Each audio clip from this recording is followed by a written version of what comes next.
Hello everyone welcome और welcome back to my YouTube channel. तो आम बाहरी पड़े जाइलु सुची आ मो कॉलेज को एटा थिला जीवा बाटटा कॉलेज रो मु फास्ट गोटे ब्लॉग देइथिली देन एटा थिला मोर सेकेंड ब्लॉग कॉलेज रो। देखुन आम कॉलेज केते सुंदर लागुछि आपण माने कमेंट रे बतइबे ठीक अछि। एटा होछि गिफ्ट ऑटोनोमस कॉलेज भुवनेश्वर। एटा थिला कॉलेज रो व्यू। आज आम सकाळ सकाळ उठी कॉलेज पळैथिलु देखुन एठी मते निद ही लागुतला जोर से।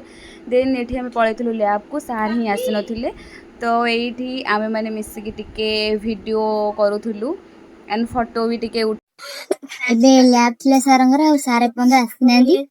ସେଥିପାଇଁ ଆମେ ବହୁତ ମଜା କରୁଛୁ। ଆଉ ଆମର ଭିଡିଓ ବି ଚାଲିଛି ଏପଟେ। ଇଏ ଆମର ସୁମିତ୍ରା, ଇଏ ହଉଛି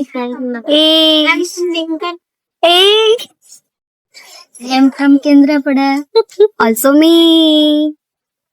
देन लैब सारिकी आमे पळै आस्थिलु क्लास को। क्लास रे सार आसी नथिले तो आमे सुचरो मोर एठी आमे कोन करूथुलु आमे निजे भी जानि नथिलु। निद तो लागुथिला एमती आमे पोज ही दउथुलु वीडियोटा को ऑन कर दे निजे ही जानू कोन सब करि पकेछु मन इच्छा।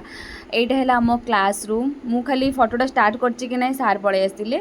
देन एठी आमे खाया को जाइथिलु। मु एठी दही बरा मंगे देइथिली।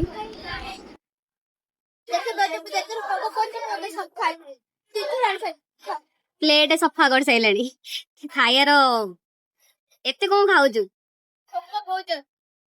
सांग दहीबरा बहुत टेस्ट थिला। डाकिलुनी तो आपण न प्लान भाबिले आपण रूम पळे जेन इस प्लेट सफा। देन आमे कॉलेज रो पळै आस्थिलु रूम को। आपण माने मो वीडियो तो देखुचनी बट सब्सक्राइब करूनांती please subscribe my channel. Thank you for watching follow for more bye bye.